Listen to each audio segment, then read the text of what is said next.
I don't know how this is gonna look looking back on it anytime soon with me filming in a bathroom, but that's what I'm doing. I'm filming in my bathroom. I got my dog sleeping right across from me in my bedroom, and I'm gonna just spill out my story, how I have come to fully put my faith into Jesus Christ, and it is the greatest feeling in the entire world. I was born with cerebral palsy and epilepsy still in effect. Right arm isn't as dominant as my left, uh, and I just had two grand mal seizures 2 years ago. Been seizure free since January of 23 or 24. I can't remember. One of the two. Doesn't matter. And growing up, I always thought I was Christian, and I came from a Christian household, and I never spent the time at all to do the work, to do the research, to know what it was like to put my faith into one soul. And I just kind of skidded by through school and through life thinking that I was a Christian, but not putting my full devotion into Jesus. And what a mistake. But one thing that I've known, that I've learned in the last week and a half, is that it's never too late. Growing up, I was definitely an outcast as well because of my physical disabilities, or at least it felt like it, because I wasn't playing the same sports, doing the same activities that most kids my age and most kids I wanted to be friends with were doing. And I would go to church, Bible study, with youth ministries, almost as a way not to find Jesus or to connect with him in a big way, but in a way to escape what I was feeling at school and to make friends there, because I knew when you're in a church, you aren't really allowed to be mean to someone.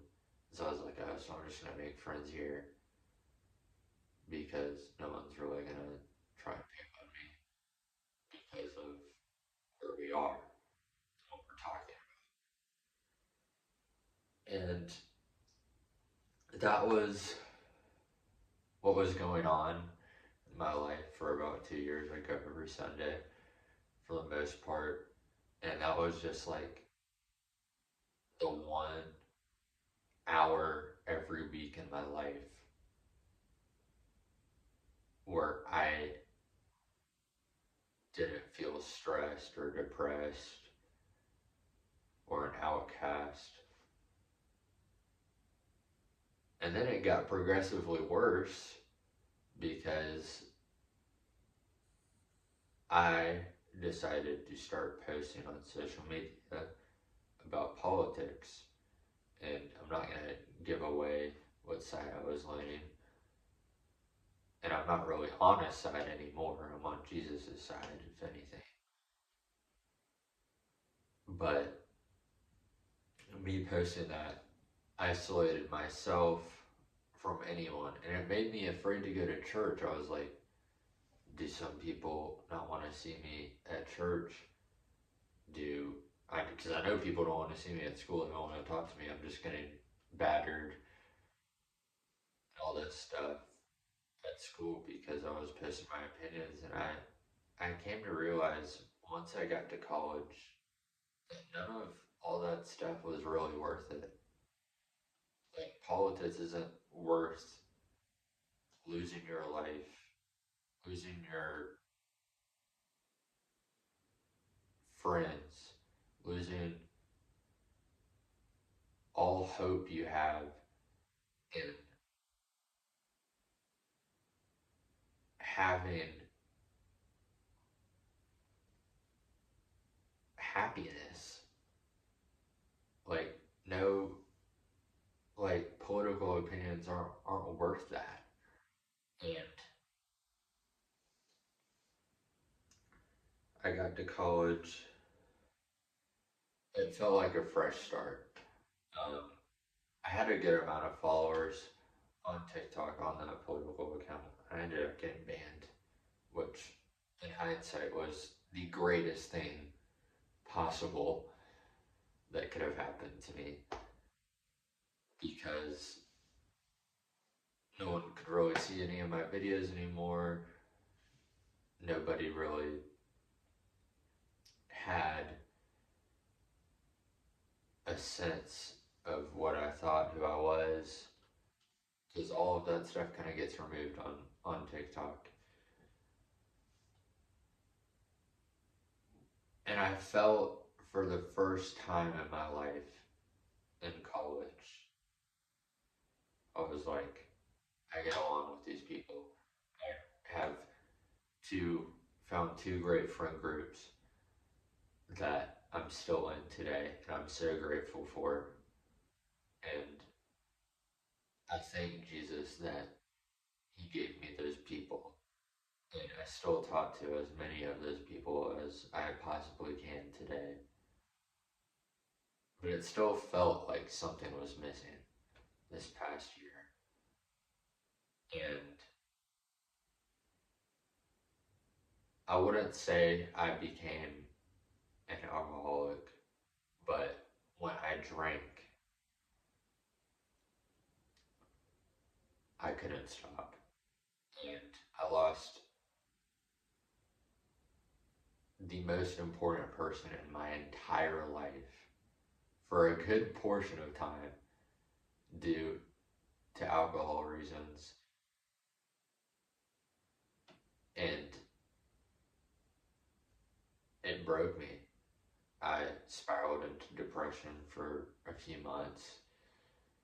I was like, what can save me? What can I do to better myself? What can I do to try and improve? And yeah, I read the Bible some. Yeah, I looked at what the Bible says to do to improve yourself. But I wasn't actually seeking Jesus. I wasn't seeking God. I wasn't really putting all my effort into what it was like to be a true follower of Christ. And fast forward to now, I'm almost a year sober. Getting sober was a reality check and also one of the greatest things that has ever happened to me. And I can't thank Jesus enough for putting me in that position and putting me in a way where I had to check myself. I had to really look at who I was, look in the mirror, and be like, this is a really flawed human that has some severe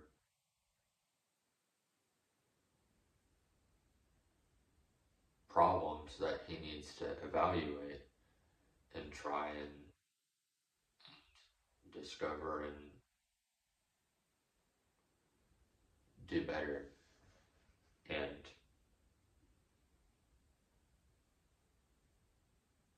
At first, it felt like I was just doing it to try and get all these people back in my life that I had lost. And sure, it felt like a good reason, but I wasn't doing it for the right reasons, in a sense. And I'd say about a few weeks ago, um,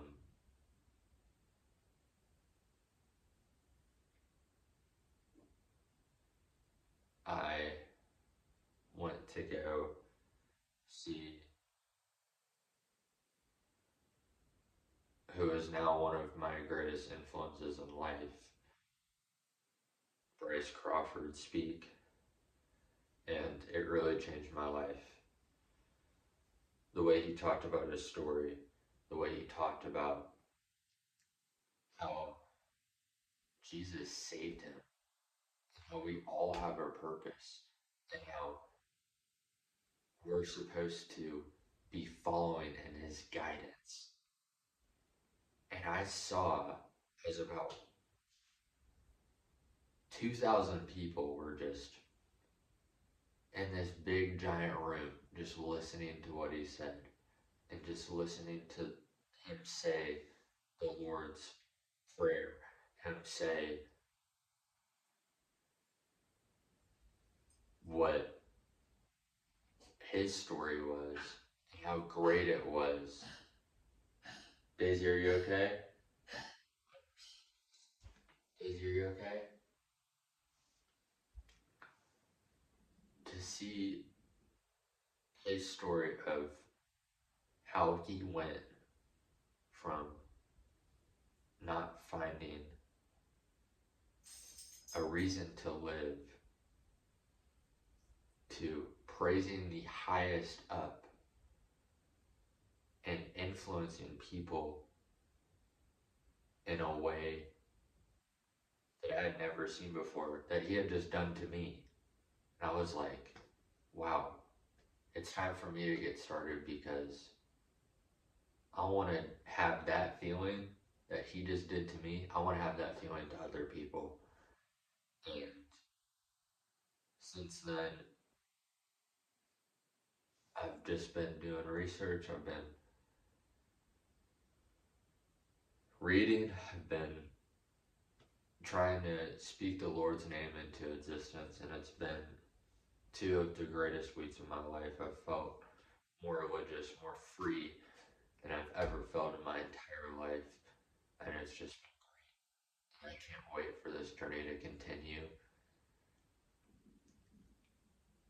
and to hopefully have impact on other people and to share my experience with other people. And it feels great. And I'm going to leave it right here for now because this is just where the testimony starts. This is just the beginning. And I can't wait to see what comes next. And I hope you guys follow me on this journey if you are willing to follow Jesus, follow his guidance, hit that subscribe button, and let's do this together. Because there's nothing in this world greater than praising the man up above.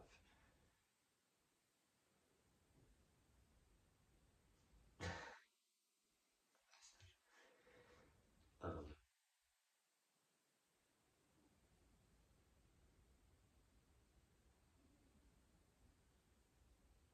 I don't. There's a part of me that's like, I should have done this sooner, but there's also a part of me where I'm very proud of myself and can't really know what to feel. Um, but yeah, I'm just excited I'm here. thank you guys for listening if you have listened to this whole thing. And I hope y'all found this satisfying. I hope y'all found this hopeful and joyful. And I just hope if somebody's listening to this and they haven't found him yet, start that journey. Start that journey.